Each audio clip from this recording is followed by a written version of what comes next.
Hola, ¿cómo están? Es un gusto saludarles nuevamente. Les mandamos un abrazo. Gracias por estar con nosotros compartiendo la palabra de Dios. Si eres de los que comúnmente te reúnes con nosotros, te agradecemos que estés apoyándonos en este proyecto y gracias por compartirnos también de tus comentarios. Si te estás reuniendo con nosotros por primera vez, te pido por favor tus oraciones para que sigamos en este proyecto y que Dios nos siga dando ese denuedo para poder compartir la palabra de Dios. Vamos a continuar el día de hoy con la serie Las razones divinas. Vamos a ir en el tema número 3 y vamos a estudiar el silencio del siervo. Así se llama el tema, silencio del siervo. Vamos a partir de la escritura que va a estar en el libro de los Hechos. Te pido por favor si puedes tomar tu Biblia. Vamos a ir a la escritura en el libro de los Hechos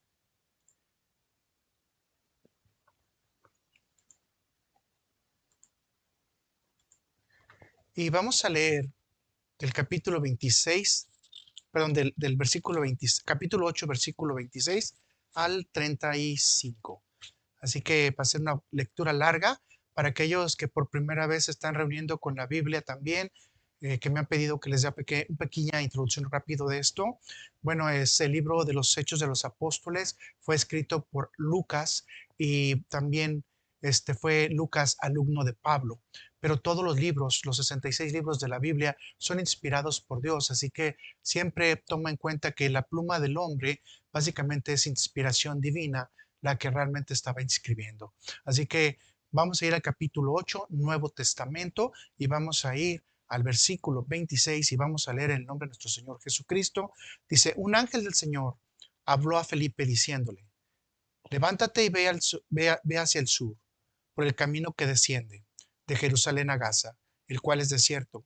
Entonces él se levantó y fue, y sucedió que un etíope nuco, funcionario de Candace, reina de los etíopes, el cual estaba sobre todos sus tesoros y había venido a Jerusalén para adorar, volvía sentado en su carro y leyendo al profeta Isaías. Y el Espíritu dijo a Felipe, acércate y júntate a ese carro. Acudiendo Felipe le oyó que leía al profeta Isaías y le dijo, pero ¿entiendes lo que lees? Él le dijo, ¿y cómo podré, perdón, y cómo podré, si alguno no me enseñara? Y rogó a Felipe que subiese y se sentara con él. El pasaje de la escritura que el que leía era este, como oveja a la muerte fue llevado y como cordero mudo levantan, delante del que los trasquila, así no abrió su boca. En su humillación no se le hizo justicia, mas su generación, ¿quién la contará? Porque le fue quitada de la tierra su vida.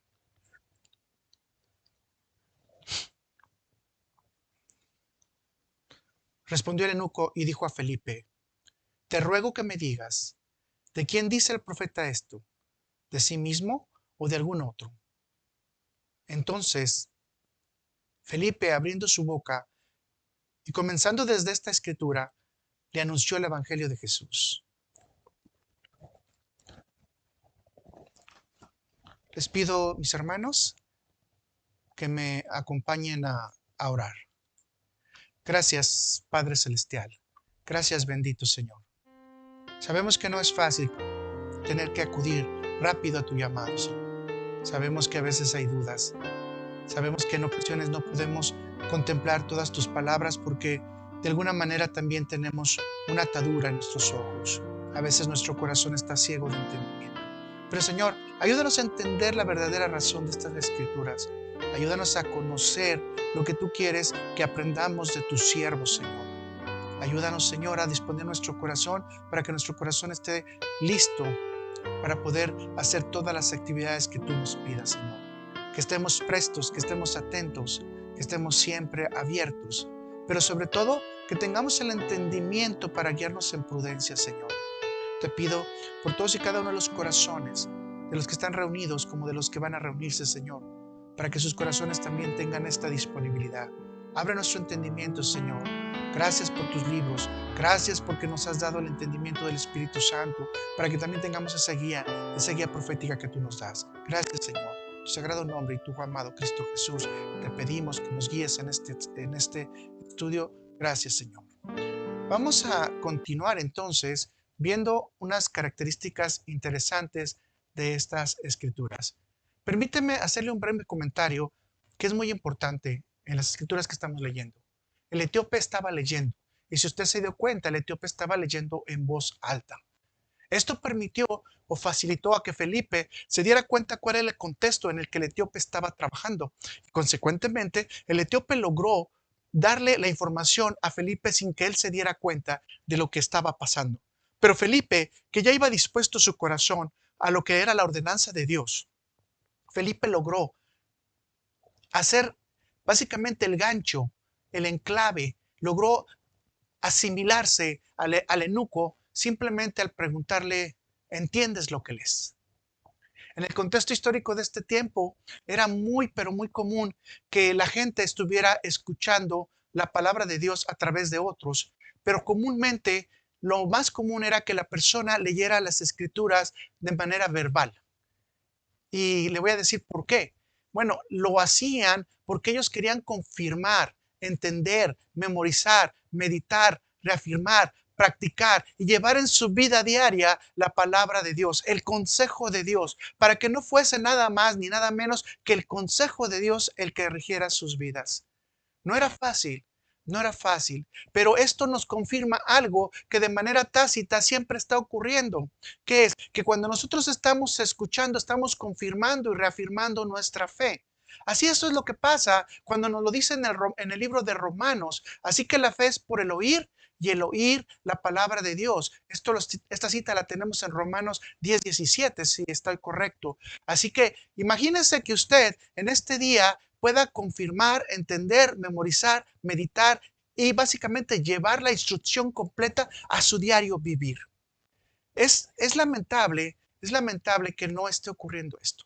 Permítame hacerle la siguiente exhortación eh, sin ningún motivo de poder hacerle sentir mal, pero sí para meditar. Vea las claves y los símbolos que tiene la comunicación. Lo importante que fue para Felipe escuchar que alguien en voz alta estaba hablando la escritura. Dese cuenta que fue el vehículo importante que usó el Espíritu Santo, que es lo divino, usa lo divino para que se pudiera conectar Felipe directamente con el eunuco. En la actualidad, mis hermanos, muchos cuando abren sus Biblias, lamentablemente, es solo para hacer ejercicios oculares. Mueven sus ojos a través de los versículos, de los capítulos, incluso de libros enteros. De hecho, hay gente que lee la Biblia 3, 4 veces en el año y sigue moviendo sus ojos, pero no aprende, no reflexiona, no medita, pero lo que es más difícil de entender todavía, no cambian. ¿Qué es lo que está pasando con nosotros? Algunos todavía más utilizan la Biblia como un remedio curativo y utilizan como si fuera un diazepam o como si fuera un melatonín. Y así que empiezan a leer algunas escrituras y esas escrituras cuando las empiezan a leer les sirven para poder dormir sanamente y obviamente santificadamente. Así, mis hermanos, tenemos que recurrir a una técnica importante que ya se hacía en la antigüedad. Olvidarnos de la lectura de ojo que no está haciéndonos meditar la palabra de Dios, que no nos está llevando a confirmarla, a entenderla, a memorizarla, a meditarla, a reafirmarla y especialmente llevar esa instrucción en nuestra vida, sino que nos está llevando simplemente a decir, hoy cumplí con leer la porción bíblica que me correspondía.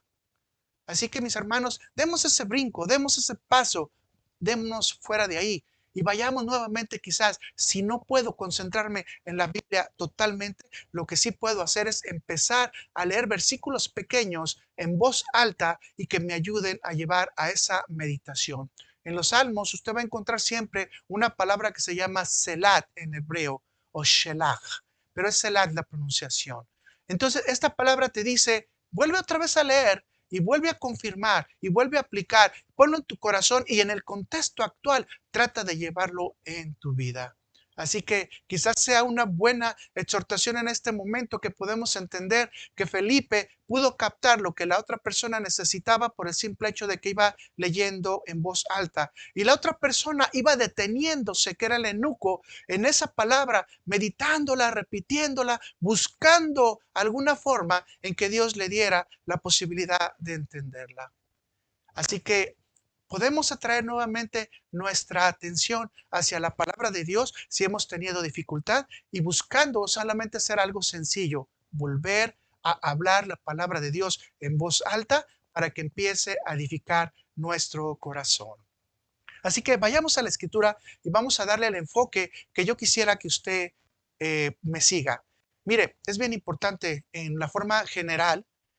Las escrituras que estamos estudiando son escrituras que son muy conocidas y generalmente ya cuando la gente las ve regularmente dice ya no hay nada que aprender, pero déjenme decirle que la palabra de Dios es tan vasta que nunca acabamos de aprender. Siempre va a haber algo nuevo que aprender en ellas. Y si no, pues vamos a decir otra vez, confirmarnos y meditar en ellas, ¿de acuerdo?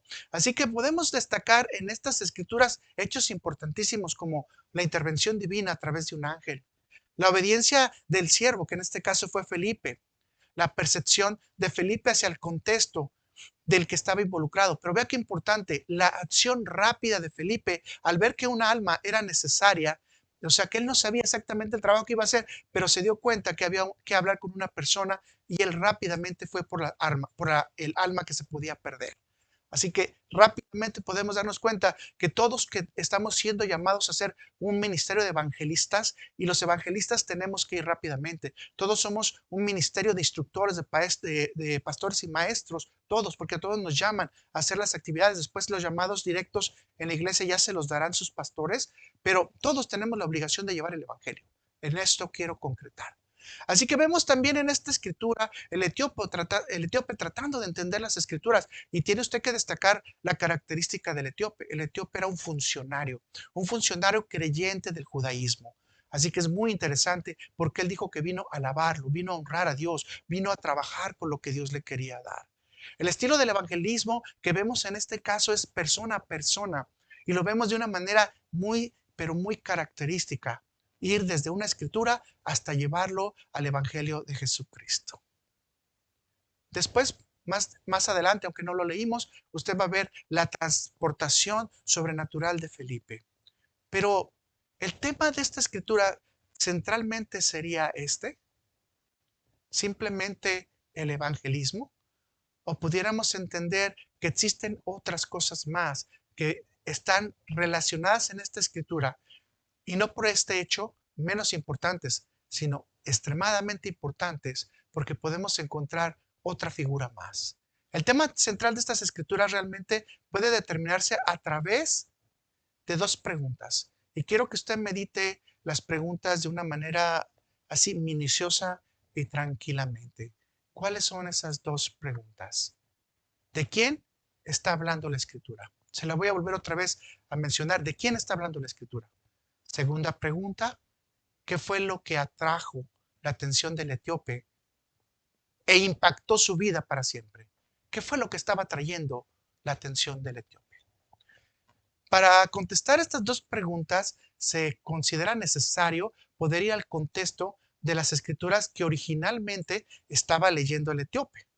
Y vamos al Antiguo Testamento en el libro del profeta Isaías y vamos a leer lo que dice ahí la escritura.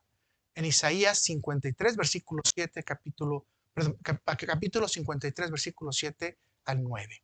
Dice, angustiado él y afligido, no abrió su boca. Como cordero fue llevado al matadero y como oveja delante de sus trasquiladores, enmudeció y no abrió su boca. Por cárcel y por juicio fue quitado y su generación, dice, ¿quién la contará? Porque fue cortado de la tierra de los vivientes y por la rebelión de mi pueblo fue herido. Y se dispuso como los impíos su sepultura. Mas los ricos fue en su muerte, aunque nunca hizo maldad, ni hubo engaño en su boca. Estamos listos para darnos cuenta entonces que las escrituras tienen que darnos una primera respuesta. La respuesta a la primera pregunta. ¿De quién está hablando la escritura? El etíope estaba leyendo sobre la persona del Mesías. El trabajo de Felipe era entonces darle a conocer a Jesucristo y la forma que fueron cumplidas estas escrituras en la vida eterna de Jesucristo. Aquí encontramos entonces la realidad. ¿Quién es el siervo o de quién estamos hablando? ¿O quién es verdaderamente el que está involucrado como parte central del Evangelio? Es Jesucristo. Es Jesucristo. Y aquí tenemos que tener mucho cuidado cuando nosotros vayamos a hacer evangelismo o cuando vayamos a compartir la palabra con alguien, que no se nos olvide que la figura central es Jesucristo. Cuando usted vaya a predicar, no se le olvide que la figura central es Jesucristo. Cuando usted vaya a adorar, no se le olvide que la figura central es Jesucristo. Y si nos olvidamos en esta escritura que la figura central es Jesucristo, entonces no podemos explicar el verdadero impacto que tuvo Jesucristo en la vida del etíope, aunque el etíope no le conoció de manera personal. Tenemos que tener en cuenta en nuestro corazón que de todo lo que hablamos tiene que ir involucrada la palabra de Dios hacia la figura, persona y obviamente hasta nuestro Señor Jesucristo. Si no existe esto, mis hermanos, quiere decir que nos estamos desviando un poquito de la verdad. Así que la figura de quien podemos hablar siempre cuando vayamos a hacer cualquier tipo de evangelismo o cualquier tipo de corrección o cualquier tipo de meditación de la palabra tiene que estar encaminada hacia la figura de nuestro Señor Jesucristo. Es muy importante este tema, mis hermanos. Así que yo les pido por favor entonces que se concentren en la segunda pregunta, porque la segunda pregunta dice, ¿qué fue lo que atrajo la atención del etíope o qué impactó su vida para siempre? Y voy a resumirlo de una manera sencilla. Lo que atrajo la vida la escritura es una pregunta que él dice, ¿de quién está hablando este? El profeta, ¿de sí mismo o de otro? ¿Cuál es la respuesta que tendríamos todos? ¿De quién está hablando? Entonces, le voy a decir que existen tres cosas que puede ver el etíope y que puede ver usted y que podemos ver nosotros y todos los que somos cristianos. Tres cosas en estas escrituras que estamos leyendo de Isaías, que obviamente tienen su traslado en el libro de Hechos. Tres cosas. Número uno, la angustia y la aflicción del siervo. El comportamiento del siervo ante sus verdugos. Y la veracidad de Jesús, es decir, que no se encontró engaño en su boca. En todo este contexto de injusticia y persecución, las respuestas que tenemos aquí es que todo gira en relación a cuál fue el comportamiento de Jesucristo. Y esto es lo que impacta la vida de cualquier persona, lo que hace Cristo, no lo que hacemos nosotros. Nosotros solamente somos representantes. Pero ahora se puede dar cuenta usted que en estas escrituras hay un tema recurrente o hay una forma que se expresa recurrentemente en las escrituras de Isaías. ¿Y cuál es eso? Dice su boca, su silencio, su verdad. Repítalo conmigo, su boca, su silencio y su verdad. O sea, para usted sería importante entender cuál es lo que sale de la boca de Cristo, qué es lo que es el trabajo de su silencio, y siempre sabemos que Jesucristo será verdad. Permite darle una historia en relación a este tema. Había una persona que no era creyente y fue invitada a escuchar una predicación de un pastor de esos muy famosos con un gran nivel de motivación y logró hacer que las personas se impactaran y empezaran todos a motivarse y a tener de nuevo y a sentir el esfuerzo y vamos a decir, la necesidad de continuar en el camino de Dios. Impactante predicación para muchos. Al final de la predicación, yendo al rumbo a su casa, la persona que invitó le preguntó, ¿qué piensa usted acerca de la predicación? Él contestó, nada. Sorprendida la persona que fue el que invitó a la otra, se quedó meditando y diciendo, ¿cómo que nada? Si no vio el poder del Espíritu Santo, cómo se movió, cómo había muchas proezas, cómo hubo incluso hasta milagros, ¿cómo es posible que no haya nada? Vuelve otra vez a insistir y le pregunta, ¿qué piensa usted acerca del tema de la predicación? Y él vuelve a responder, nada. Empezando a frustrarse un poquito más, le empezó a decir nuevamente, ¿y usted qué piensa de las cualidades de nuestro predicador? Y él le vuelve a contestar y le dice, nada. Después de un tiempo de silencio de ambos, la persona que fue invitada, no creyente, le dijo, lo que nunca voy a olvidar es el silencio de tu Salvador. Lo que nunca voy a olvidar es a tu Salvador. Esto es uno de los ejemplos más importantes que podemos tener. No es el predicador, sino es la palabra y es la vida de Jesús la que impacta. Que nunca olvidemos que Jesús es quien impacta nuestra vida. Si cualquiera de nosotros fuéramos Felipe, entonces, ante esta situación, tendríamos que explicar algo sobrenatural, algo divino, que no está disponible a los oídos del mundo, sino a los que tienen hambre de Dios. Esta información no es para los que están en el mundo, mis hermanos. Esta información es para los que tienen hambre de Dios. Por un lado dice Felipe la palabra, tengo que anunciarle el Evangelio de Cristo. Pero por otro lado, obviamente, le tuvo que mostrar a un Jesús activo, a un Jesús con voz de mando. Veamos algunos ejemplos que nos pueden decir cómo era ese Jesús activo, ese Jesús con voz de mando. Ante sus oponentes, Jesucristo los silenció con sus milagros y con su sabiduría. Usted puede encontrar esto en Mateo 22, 34, en Lucas 20, 26, Marcos 3, 4. Jesús silenciaba a la gente con su sabiduría, con sus milagros, con sus parábolas, incluso con sus simples hechos, con su simple presencia. Jesucristo silenció a los espíritus malignos. Usted puede encontrar esto en Marco del 1 al 25 al 26, en Lucas del 4 al 35. O sea, los espíritus se quedaban silencios ante Jesús. Jesús también silencia la tormenta. Permítame entonces, esta me gusta a mí mucho, esta parte, este versículo bíblico, quisiera que lo leamos juntos. Dice Marcos 4, versículo 39, y levantándose reprendió el viento y dijo al mar, calla, enmudece, y cesó el viento, y se hizo grande bonanza. Y les dijo, ¿por qué estáis así amedrentados? ¿Cómo, no tenéis fe? Entonces temieron con gran temor y se decían el uno al otro, ¿quién es este que aún el viento y el mar obedece? Imagínese qué pregunta tan intensa. Pero usted puede volver otra vez un poquito a la escritura y dice, y le dijo al mar, calla, enmudece. Y le dijo al viento, calla, enmudece. O sea, ¿quién es este que enmudece? Entonces, esta es una parte de las características que usted tiene que explicar de Jesucristo en el Evangelio. O sea, un Dios poderoso que los espíritus, las enfermedades, incluso lo natural, los vientos, las lluvias, los ciclones, los tornados, lo que usted quiera, terremotos, todo puede obedecer a Cristo. Pero por otro lado, debe mostrar el balance y la explicación convincente. Porque en estos versículos bíblicos la pregunta es, ¿de quién está hablando este? ¿De sí mismo o de otro?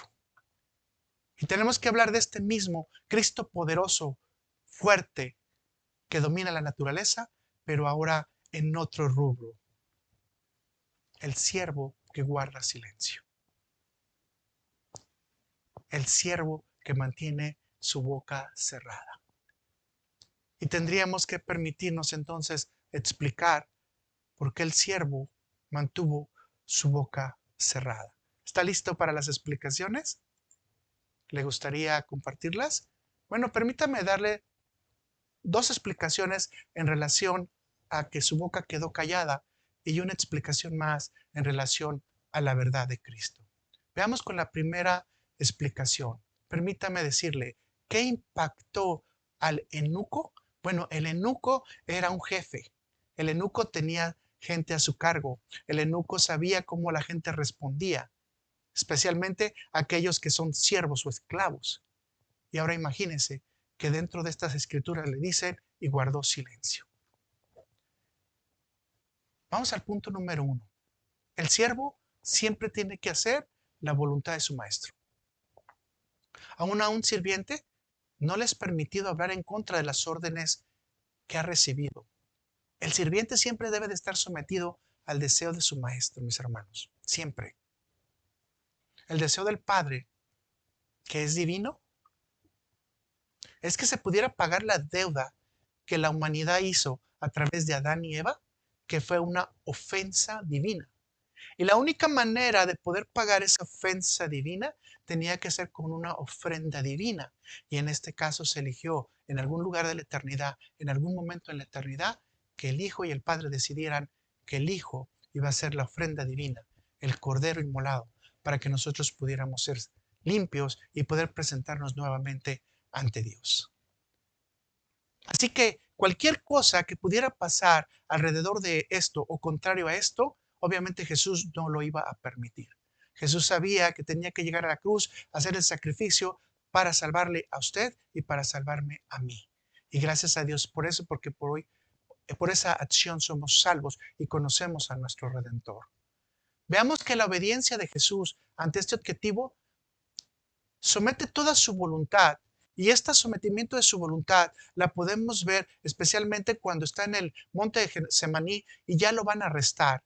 Y vamos a ustedes, acompáñenme por favor a la escritura que está en Juan 18, en los versículos del 10 al 11. Juan 18, versículos del 10 al 11. Y dice, entonces Simón Pedro, que tenía una espada, la desvainó e hirió al siervo del sumo sacerdote y le cortó la oreja derecha, y el siervo se llamaba Malco.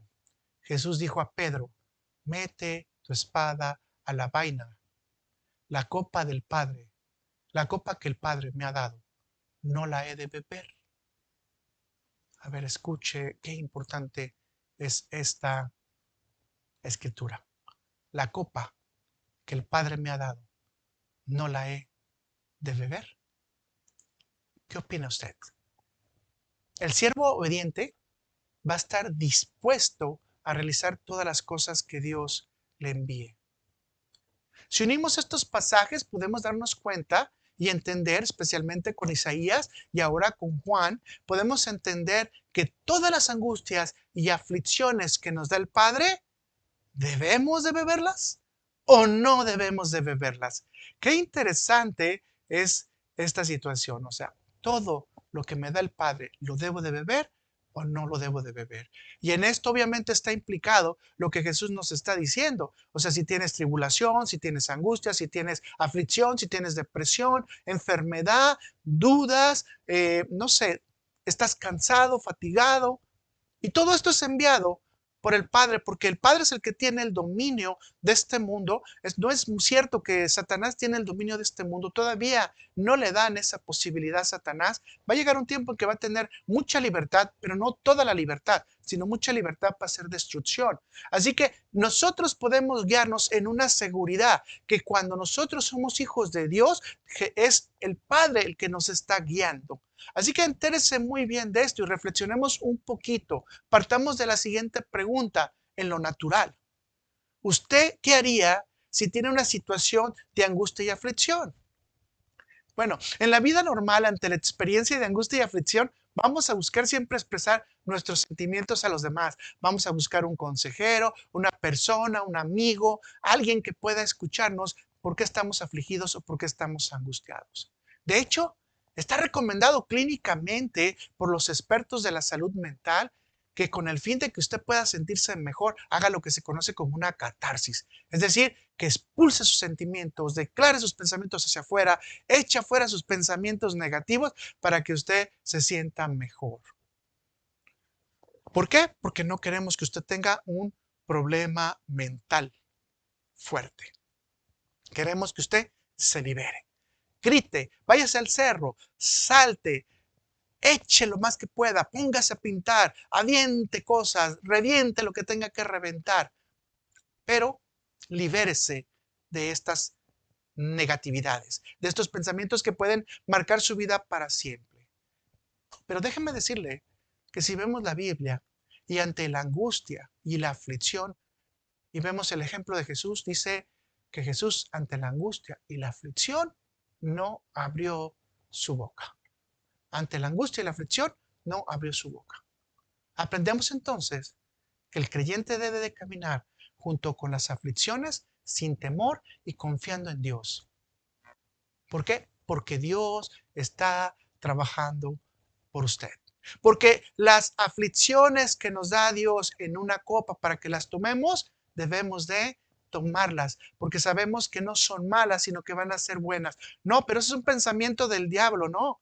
Es un pensamiento real de Dios. Dios te va a dar aflicciones, Dios te va a dar angustias para que las bebas. Pero ¿sabes qué? Dios no te está dejando solo. Tú estás en las manos de Dios y Dios está trabajando por ti. Y si lo dudamos, vamos a la escritura directamente que tenemos en Juan capítulo 5, versículo 17 del Nuevo Testamento. Y dice, y Jesús le respondió, mi Padre hasta ahora trabaja y yo trabajo. Mi Padre hasta ahora trabaja y yo trabajo. La situación del creyente, mis hermanos, ante la angustia y la aflicción, entonces es confiar que Dios está trabajando por ti. Dios está trabajando por ti. Debemos de tener esa fe, esa confianza, esa seguridad que Dios está trabajando no solamente en lo terrenal, sino también en lo celestial. Así que si aprendemos este principio, podemos entender que todas nuestras acciones deben estar guiadas por la divinidad de Dios. El trabajo de nosotros es pedirla. No, el trabajo de nosotros es buscar la dirección de Dios para saber cuál es el camino que debemos tomar para salir de cualquier situación en el tiempo que Él ha determinado y de la manera que Él lo ha determinado. Tenemos que ser muy inteligentes y sabios, no solamente para pedir, sino para que también nos sea entregada la sabiduría y el temor de Dios para ser guiados hacia las fuentes que Él quiere, que son fuentes de agua clara, de agua viva, para que nosotros podamos tomarlas y salir de las angustias, de las aflicciones, porque el temor entonces no puede estar en el corazón, porque sabemos que cualquier situación que se presenta es porque es una situación que nosotros, tarde o temprano, Dios va a determinar que va a salir. ¿Por qué? Porque tenemos la confianza de lo que dice la palabra de Dios, de que Dios está trabajando. Esto no significa, mis hermanos, que debemos permanecer ociosos. El ocio generalmente es utilizado por el Satanás, ahí sí, para destruirnos. El ocio es utilizado por nuestra propia naturaleza para pensar en cosas que no debemos hacer y llevarnos a la destrucción. Usted puede preguntarle a David qué fue lo que pasó cuando tenía que estar en la guerra. Se quedó en su castillo y vino con Betsabé. Y bueno, como usted se puede dar cuenta, Betsabé tuvieron relaciones y obviamente cometieron adulterio cuando David tenía que estar directamente en su castillo. La confianza que tenemos entonces en esta tierra, mis hermanos, es que Dios usa todas las cosas que necesitamos y las pone porque Dios está trabajando por nosotros. Dios está trabajando para nosotros. Y lo que es hermoso es que Dios no nos quiere en ocio. Dios quiere que también nosotros estemos trabajando para Él. En esta tierra todas nuestras emociones, problemas, tribulaciones son temporales, mis hermanos. Permíteme decirle esta verdad. Nosotros debemos de enfocarnos en el cielo. Debemos de enfocarlos en la vida eterna. No podemos perder el tiempo en enfocarnos en las cosas materiales, pero tenemos que resolver las cosas materiales y sabemos que con la ayuda de Dios estamos resolviéndolas. Permítame entonces decirle esto. Sabiendo que eres siervo de Dios, si te quejas es que no estás apreciándote a ti mismo, es que no estás apreciando lo que Dios está haciendo por ti. Es muy importante, mis hermanos, muy importante que apreciemos lo que Dios está haciendo por nosotros. Aún la aflicción y la angustia son parte del crecimiento, son parte de las pruebas. Las quejas, mis hermanos, no son parte del siervo de Dios. La obediencia es la que tiene que aparecer como parte del carácter del siervo de Dios. No son solamente las alegrías y los tiempos buenos y los tiempos prósperos los que deben ponernos cerca de Dios, sino son todos los tiempos, aún en los que nos sentimos desprotegidos, siempre tendremos la protección de Dios. Aun cuando tengamos aflicción, tendremos la protección de Dios. Aun cuando estemos pasando por situaciones difíciles, estaremos bajo la protección de Dios. ¿Por qué? Porque Dios está trabajando por nosotros. Cristo está trabajando por nosotros. Lo que único que quiere Dios es confía, confía. Por eso todos y cada uno de nosotros aprendemos del siervo a guardar silencio ante ciertas circunstancias y ciertas situaciones que nosotros no queremos enfrentar, pero que sabemos que con la ayuda de Jesucristo esas situaciones las podemos vencer totalmente. ¿Cuál es la figura que podemos entender para que nos pueda ayudar más en esta situación? Si tú entras a un barco sin tener un motor o tener un control y te lleva a la marea, vas a andar haciendo círculos o probablemente te vas a perder o probablemente en este gran mundo de océano no vuelvas a ver tierra firme y encuentres muerte. Esto es la figura que la Biblia nos dice, que nosotros tenemos que estar bien afilados ante Dios para tener una guía. El que tiene un barco con motor, mis hermanos, es diferente, porque no se va a perder. El motor puede ir en contra del agua, las olas, incluso contra maremotos, y puede llegar a ver las circunstancias más negativas, la neblina más fea, que tú puedas encontrarte, el mar más embravecido. Mas, sin embargo, cuando tú tienes un motor, tienes una brújula y tienes una dirección, siempre vas a llegar a puerto seguro. Siempre vas a llegar a puerto seguro. Cuando nos reunimos como hoy, a compartir la palabra de Dios, a escuchar la palabra de Dios, nos damos cuenta que la iglesia es esa metáfora del barco. Ese barco que nos va a llevar de una orilla hasta el puerto seguro. Nuestro motor es Jesús. Nuestra brújula, el Espíritu Santo. Y todo está planeado por el Padre. Así que nada está perdido. Todo está ganado. ¿Por qué? Porque no es la aflicción la que nos mueve, no es la depresión, la ansiedad, el problema, sino lo que nos mueve es saber que Dios está trabajando por nosotros y que Dios ya tiene un plan, que Dios tiene un motor que es Jesús y una brújula que es el Espíritu Santo para que nosotros podamos resolver cualquier situación que se nos presente. Mis hermanos, llegar al puerto seguro no es otra cosa más que estar en la eternidad adorando a Dios eterno, al Señor de señores, al Rey de reyes. Y queremos estar ahí siendo, como lo dice su palabra, adoradores en espíritu y en verdad, por siempre, por una eternidad con Cristo. Nuestra confianza entonces, mis hermanos, está depositado que ante las situaciones no es importante la queja, sino meditar en silencio porque Dios nos está mandando cosas que nosotros no esperábamos. Meditar en silencio para saber qué es lo que Dios quiere para nosotros, pero también hablar en oración y alzar nuestra voz para decirle, Señor, ayúdanos. Nuestra confianza siempre va a estar depositada en que Dios y Jesucristo están trabajando por nosotros. Permítame entonces decirle el siguiente pensamiento que viene a mi corazón. Dios no manda problemas, mis hermanos. No manda discapacidades.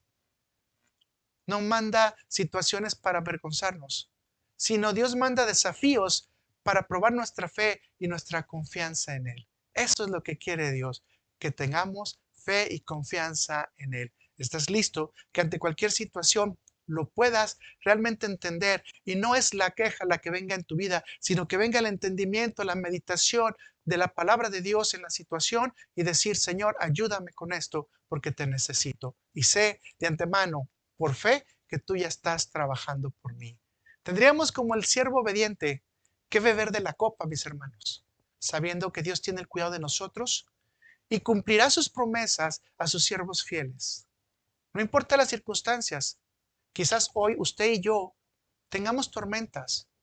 Quizás usted y yo no hemos tomado conciencia que las cosas que están pasando alrededor de nosotros son copas amargas, pero Jesús dice, tenemos que beberlas, pero beberlas con la confianza de saber que Dios está trabajando ya en ellas. Tenemos plena confianza, y lo voy a decir, de que si debemos guardar silencio ante cualquier situación, porque Dios está trabajando por ti y Dios está trabajando por mí.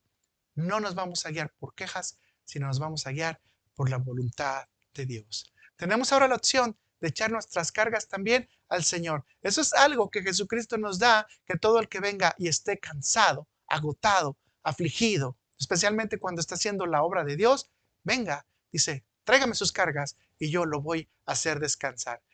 ¿Cuáles son las angustias entonces y aflicciones, mis hermanos, ante esta situación? Entrégaselas a Jesús. Entrégale tus angustias y aflicciones a Jesús. Olvidémonos de las quejas y confiamos calladamente en que Jesucristo está trabajando por nosotros. Que Jesucristo está tomando el valor de la prueba por nosotros y que nosotros estamos siendo probados con el fuego para poder ser mejores cada día. No para nosotros mismos, sino mejores para el reino de Dios. Y sí, bueno, ¿por qué no? Puedo decirlo sin orgullo, que podamos ir creciendo ante esa estatura del varón perfecto que es Cristo Jesús, sin olvidar de poner siempre nuestros ojos de la fe en Él.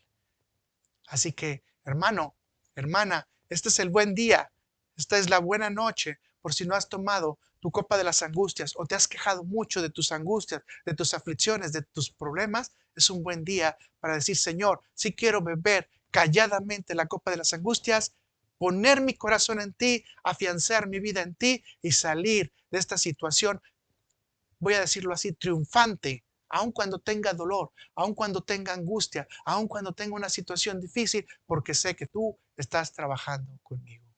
Así que mis hermanos, tomar la copa en silencio es hacer la voluntad de Dios, es confiar en Dios, es olvidarnos de la queja y esperar siempre en Él.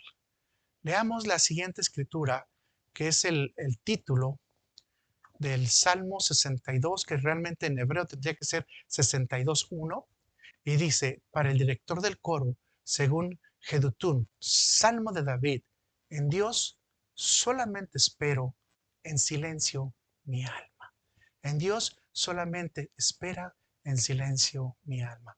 O sea, toda esperanza, vamos a decir, toda respuesta a las situaciones que tenemos que empezar a esperarla en silencio. ¿Eso quiere decir que no podemos compartir con nadie? No, ¿verdad? Puedes hacerlo con alguien que tengas la confianza, que sea un cristiano como tú y como yo. Alguien que verdaderamente tenga prudencia de guardar tus secretos y mis secretos, es decir, los secretos del reino de los cielos. ¿Cuál es el secreto del reino de los cielos? Que ante tomar la copa de la angustia, de la aflicción, estamos esperando en Dios, estamos descargando nuestras quejas, olvidándonos de nuestras quejas y entregándole a Dios nuestras cargas, porque sabemos que Dios está trabajando por nosotros. Vea lo que dice el Salmo 37, versículo 7. Dice, guarda silencio ante Jehová y espera. ¿Cómo? Espera. Wow, este es uno de los grandes problemas que tenemos nosotros, el esperar, el tener paciencia. Pero dice, no te alteres con motivo del que prospera en su camino, porque por el hombre que hace maldades. En otras palabras, nosotros no esperamos en las personas, en compararnos con los demás, sino lo que queremos realmente es saber que Dios está trabajando en nosotros, con nosotros, para nosotros. Y fíjense qué hermoso decirlo, o sea, Dios no tiene ninguna obligación con nosotros. Esto es lo más hermoso, que aún sin tener ninguna obligación, Dios le interesa, quiere y le gusta que estemos siempre confiando en Él y en la seguridad de que Él nos va a dar todo. Así que la angustia y la ansiedad vienen en la copia, pero el remedio viene en confiar que Dios está trabajando para nosotros. Esa es la voluntad de Dios, que hagamos su voluntad confiando en Él. Porque el siervo entonces guarda silencio para hacer las ordenanzas de su amo. Y Jesús dijo muy claro, y la copa que me ha enviado el Padre, ¿no la he de beber? Bueno, si somos siervos y la copa no la manda el Padre, la beberemos con gusto. Guardar silencio entonces no es una de las reacciones naturales de nosotros, mis hermanos. Como seres humanos, sin embargo, vamos a tener problemas con esta etapa. Aceptar que las cosas de las aflicciones o las cosas malas en la vida vienen, y especialmente de parte de Dios, es difícil. Pero si sabemos que es un Dios todopoderoso que nos está afirmando y afianzando, quiere decir que tenemos un Dios que quiere que seamos mejores para Él. Veamos el punto que sigue, punto número 2. Debe guardar silencio ante el malvado. Debes de guardar silencio ante el verdugo. Partamos de la siguiente pregunta. ¿Qué haría usted si lo acusan delante de las autoridades? ¿Justa o injustamente? Bueno, en lo natural, si es una persona es acusada justa o injustamente, lo primero que va a tratar de hacer siempre es conseguir un abogado para poder defenderse. Los mejores profesionales si es posible. Incluso tener las mejores pruebas. Si usted es culpable y sabe que es culpable, va a buscar la manera de comprobar que usted no es culpable. Y de antemano va a tratar de buscar algunas estrategias para descargar esos cargos que tienen en contra de usted, aun cuando usted sea culpable. Esa es la naturaleza de nosotros los humanos, salir de nuestras responsabilidades y tratar de salir de las cosas que de alguna manera nos aquejan. Hay una parte aquí en los Estados Unidos que se le llama hearing. Regularmente en el hearing queremos nosotros probar nuestra inocencia para no tener que ir a la Corte General y tratamos de exponer que lo que estamos diciendo es correcto. Siempre hablando y siempre tratando de ser escuchados. ¿Esto por qué? Porque es una relación natural del ser humano. El ser humano intenta por naturaleza buscar justificarse y usted lo puede ver en la Biblia con Adán y Eva y bueno, a la serpiente no se le dio ese privilegio, pero a Adán y Eva se les dio el privilegio de parte de Dios de escucharlos. Dios los escuchó cuando verdaderamente Adán y Eva tenían que haber permanecido callados ante el pecado y reconocer su falta. Evidentemente, si una persona es criminal, entonces buscará acceder a todas las herramientas necesarias, especialmente las de la boca, para tratar de convencer de que no es criminal. Máxime si usted no cometió el crimen, pues máxime usted va a tener que decir con voz alta, no, yo no lo hice. Pero vemos el ejemplo de Jesús nuevamente. Y Jesús ante sus acusadores, dice la palabra en Isaías que estamos leyendo, enmudeció y no abrió su boca. Leamos de las escrituras que pueden llevar a explicar por qué Jesús tomó esta decisión. Vaya conmigo al Salmo 39, versículo 1 y 2. Y esto nos va a ayudar un poquito más a entender esta situación. Dice, y yo dije, atenderé mis caminos para no pecar con mi lengua. Guardaré mi boca con freno en tanto que el impío esté delante de mí. Enmudecí con silencio, me callé con respecto a lo bueno. Qué interesante, dice, y se agravó mi dolor.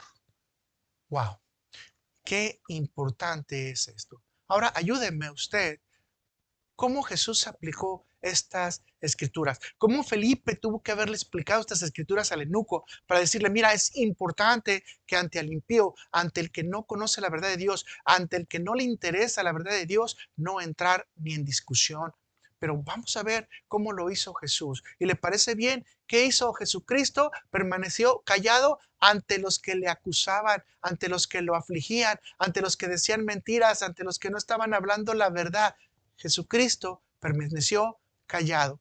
Si usted entendió este salmo de una manera sencilla, usted se puede dar cuenta que Jesucristo no abrió su boca porque estaba enfrente de impíos. Ahora vamos a ver quién eran los impíos, ¿no? Y vamos a ir a Mateo 26, versículos 60 al 64, y vamos a ver que ante Caifás, el sacerdote, ¿qué es lo que hizo Jesús? Lea conmigo. Pero al fin vinieron dos testigos falsos que dijeron, este dijo, puede derribar el templo de Dios y en 3 días reedificarlo. Y levantándose el sumo sacerdote le dijo, no respondes nada. ¿Qué testifican estos contra ti? Mas Jesús, y repítalo con todo el corazón, callaba. ¿Quiénes eran los que estaban ahí? Testigos falsos. ¿Qué dijo el Salmo? Que no podemos hablar en frente de impíos. O sea, no eran testigos verdaderos, no eran testigos reales. Obviamente el sumo sacerdote, bueno, no representaba realmente al 100% a Dios, tenía las fallas en su corazón. Mas Jesús callaba. Entonces el sumo sacerdote le dijo, te conjuro por el Dios viviente que nos digas si tú eres el Cristo, el Hijo de Dios. Jesús les dijo, tú lo has dicho, y además os digo que desde ahora veréis al Hijo del Hombre sentado a la diestra del poder de Dios y viniendo a las nubes, perdón, del cielo. Usted podrá darse cuenta entonces ahora que ante el sumo sacerdote Jesús, ¿qué hizo? Cayó. Ahora, vamos con otra autoridad para que usted también lo confirme ante el gobernador y Pilato. Vamos a decir, autoridades. Y dice, en el Mateo 27, versículos 11 al 14, dice, Jesús pues estaba de pie delante del gobernador y éste le preguntó diciendo, ¿eres tú el rey de los judíos? Y Jesús le dijo, tú lo dices. Y siendo acusado por los principales sacerdotes y por los ancianos, nada respondió. Y note usted, porque esto lo vamos a decir un poquito más adelante, y siendo acusado por los principales sacerdotes y por los ancianos, nada respondió. Pilato entonces le dijo, ¿no oyes cuántas cosas testifican contra ti? Y luego vea lo que dice. Pero Jesús no le respondió ni una palabra. Y vea el efecto que tuvo ahora en Pilatos, de tal manera que el gobernador se maravilló mucho. ¿Qué es lo que puede hacer el silencio, mis hermanos? ¿Hacer que te maraville la gente de ti? Sí, regularmente es difícil encontrar a gente que guarde silencio ante una acusación tan dura y básicamente injusta. Así que mis hermanos, ¿qué es lo que está haciendo ahora Jesús con los gobernadores y con básicamente era el César? Básicamente era el César de ese tiempo, allí Pilatos, vamos, aunque era una autoridad mayor, no el César completo, pero era considerado como la zona, el jefe de la zona. Entonces, básicamente Jesús volvió otra vez a decir, me quedo callado y no respondió ninguna palabra. Entonces, vamos con la siguiente escritura, pero ahora vamos a verlo ante Herodes. Herodes el grande, ¿verdad? Esa persona un poco loca, pero que hizo incluso que el templo fuera maravilloso. Herodes dice en Lucas 23:18, Herodes viniendo a Jesús se alegró mucho porque hacía tiempo que deseaba verle, porque había oído muchas cosas acerca de él y esperaba verle hacer alguna señal. Y él le decía muchas preguntas. Y aquí vea la respuesta de Jesús. Pero él no respondió nada. ¿Qué fue lo que hizo Jesús? Él no respondió nada. Podemos plenamente y sin temor a equivocarnos llegar a una conclusión netamente sencilla, mis hermanos. Netamente sencilla. ¿Cuál es? Jesucristo estaba cumpliendo con toda la escritura, enseñando la palabra de Dios de una manera invaluable, con un ejemplo invaluable. Imagínese usted que vea la palabra de Dios aplicada. Ahora imagínese a usted a un eunuco que era jefe, como vuelvo a repetirle, de muchos sirvientes y escuchar que éste, aún siendo acusado injustamente, teniendo acusaciones que no eran correctas, permaneció callado. Y eso impactó también a Pilatos y dice que le causó una gran impresión, gran impresión.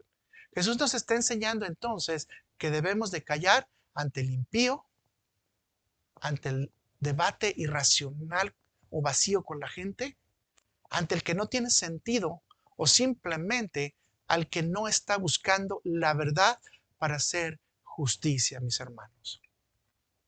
Debemos de aprender que nuestra vida cristiana vamos a llevar esa copa y tenemos que beber esa copa también del Señor, que muchas veces vamos a ser acusados sin razón. Y la palabra de Dios dice que muchas veces vamos a ser confrontados con esa situación. Así que mis hermanos, es muy importante que nosotros tengamos en cuenta que si Jesucristo fue acusado injustamente, también nosotros podemos ser acusados injustamente.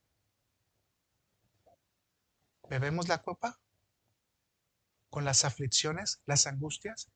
Pero sabemos y confiamos que Cristo está trabajando por nosotros y sabemos y confiamos que Jesucristo está llevando nuestras cargas. Dios prepara Dios prepara nuestra morada, prepara nuestro camino para que nosotros nunca nos perdamos, aún en las situaciones más difíciles.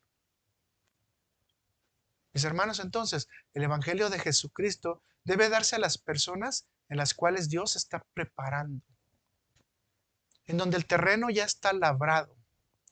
Podemos entrar en discusiones vanas con gente que cree conocer la palabra de Dios. Dice la palabra de Dios, no. Dice que debemos de entrar en debate a ver quién tiene la razón. No, la palabra de Dios no es para debatirse. Tenemos que pelear contra gobiernos o contra personas que llevan una religión. No. Nos tenemos que aferrar a la promesa de Dios, que la palabra de Dios siempre estará en nosotros y que Dios está trabajando en nosotros, está modificando nuestro corazón. Así que ahora podemos entender que la palabra de Dios es para quien la pueda valorar. Así que acompáñeme para entender plenamente la siguiente escritura bíblica en este contexto, que es muy importante. En Mateo 7, versículo 6, dice, no deis los santos, no deis lo santo a los perros, ni echéis vuestras perlas delante de los sacerdotes, no sea que las pisoteen y se vuelvan y os despedacen. Vean qué interesante escritura que usted ya ha de conocer, pero pudiéramos hacer una predicación completa de esta explicación, pero voy a resumir nada más el punto principal. Lo santo a los perros. No todas las naciones, mis hermanos, son, perdón, déjenme explicarlo así de esta manera. Los perros son las naciones que se oponen o están siempre en contra de Israel. Y en este caso ya en la época moderna en contra de la Iglesia de Cristo. O sea, gobiernos completos que están equipados para pelear en contra de la palabra de Dios. Algunos países yo no quiero mencionar ahorita, pero usted los conoce, especialmente en la parte asiática hay muchos países de este nivel, que incluso siguen ahorita matando a gente, o en el Mediterráneo, que siguen matando gente cuando se profesa ser cristiano. Así que los perros son aquellas naciones que se oponen, es decir, sus gobernantes. Y ya vimos los gobernantes cómo los trató Jesús. Los cerdos son considerados todas las religiones o representantes religiosos que pisotean las verdades de Dios, pisotean las verdades del Evangelio. Así que mis hermanos, encontramos esta categoría a todos los falsos ministros y religiones que usan la Biblia para distorsionar la palabra de Dios y traer otras verdades que no son reales. Así que mis hermanos, tenemos que tener mucho cuidado de no estar trabajando ni con perros ni con cerdos y mucho menos discutiendo con ellos, porque la palabra de Dios parece que es muy clara y nos está diciendo que nos mantengamos callados. Jesucristo no compartió esta información con las autoridades del Estado ni con los representantes religiosos. Simplemente Jesucristo permaneció callado. Jesucristo entonces nos enseña a actuar con prudencia y guardar silencio ante los perros y los cerdos. Entonces, Jesucristo nos enseña que el plan de Dios no es para que lo entendamos nosotros, no es para que lo entiendan los perros, no es para que lo entiendan los gobernantes, no es para que lo entiendan las naciones, sino es para que sea revelado a los hijos de Dios. Y si usted dice y notó que yo dije a nosotros, porque muchos de nosotros profesamos ser cristianos, pero verdaderamente no lo somos, somos necios en nuestro corazón. No hemos nacido de nuevo, sino que queremos pensar que hemos nacido de nuevo. Y no estamos siendo verdaderos religiosos o verdaderos, digamos, fieles de Dios, sino que aparentamos ser fieles de Dios. Vamos, por último, a ir a la parte final de lo que Jesús hizo que pudo impactar mucho al etíope. Guardar tu boca del engaño.